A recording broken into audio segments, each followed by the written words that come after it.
Point समझना है। बेटा तुम खड़ी क्यों हो क्लास में? सीट नहीं मिल रही, आगे आ जाओ, थर्ड लाइन में आ जाओ, थर्ड लाइन में बैठा लो बेटा इसको। फिर तेरी बहन को जब कोई कहेगा यहाँ आके बैठ जा, फिर अच्छा लगेगा? थोड़ा लिमिट में रहना चाहिए ना। बैठ जाओ बेटा। चलो अपने देखो, अपने व्यवहार को ऐसा रखो जैसा तुम दूसरे के साथ करो, तुम्हारी बहन के साथ वही होगा। यहाँ नहीं, जहां वो कॉलेज में जाएगी वहां होगा, बस में होगा, ऑटो में होगा। समाज सबसे मिलके बनता है। तुम घटिया हो ना किसी के लिए, तो तुम्हारी बहन के लिए 100% कोई ना कोई घटिया। भगवान जो है कर्मा रिटर्न्स बैक है, ये सीधी थ्योरी है ये। और ये मैं अपने लिए भी मानती हूँ, मैं अपनी बेटी के लिए भी मानती हूँ। मैं जैसा कर रही हूँ ऐसा ही मेरे साथ होगा, या मेरे घर वालों के साथ। तुम जैसा कर रहे हो ऐसा तुम्हारे भाई बहनों के साथ होगा ही होगा। हम किसी भी बेटी के साथ गलत करेंगे ना, तो अपने आप को इसके लिए तैयार रखना कि मेरी बहन भी पढ़ने निकलेगी। आज छोटी है तो कल निकलेगी। चाचा की बेटी, मामा की बेटी, ऐसा नहीं कोई घर में रिश्ते ही ना हो, माँ भी तो होगी।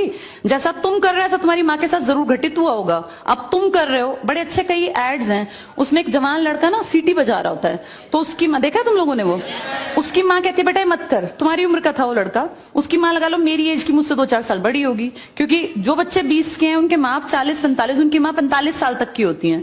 तो लगातार सीटियां बजा रहा है, उसकी माँ उसको कहती है बेटा मत कर, वो इरिटेट हो जाती है।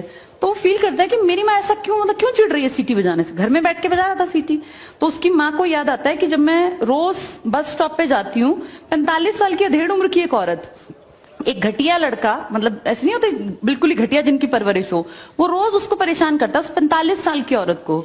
तो उसको फिर फील होता है कि ये मेरा बेटा जो हरकत कर रहा है ये उस लड़के से मेल खाती है। बहुत अच्छा ऐड है, उसका एसेंस बहुत अच्छा निकल के आता है कि एक्सप्लॉयटेशन सिर्फ जवान लड़कियों का नहीं होता। आप गलत कर रहे हो ना, कोई आपकी माँ के साथ, आपकी बहन के साथ कहीं ना कहीं कोई गलत करेगा फिर। इसलिए समाज को अच्छा बनाओ, क्लास को ऐसा बनाओ, कोई लड़की वहां से अगर आ रही है और तुम कह रहे हो यहाँ आ जा, तो ये ठीक है, ये अपने आप सोच के देखो। ये हमारी परवरिश को भी दिखाता है कि हमारी परवरिश कैसी माँ ने की है। अपनी बेटियों को जितने हम संस्कार देते हैं ना, उससे ज्यादा बेटों को देने चाहिए, क्योंकि गलत करने वाले लड़के ही तो है ना, किसी के प्रति गलत कमेंट करने वाले। ये ठीक नहीं होता। इतने काबिल बनो कि कोई तुम्हारे साथ बैठना चाहे। तुम्हें ये कहना पड़ रहा है कि यहाँ के बैठो, तुम कोई वो छिछोरे 70-80 के दशक के लड़के थोड़ी ना हो, पढ़े लिखे 21वीं 22वीं सदी के लड़के बैठे हो। तुमको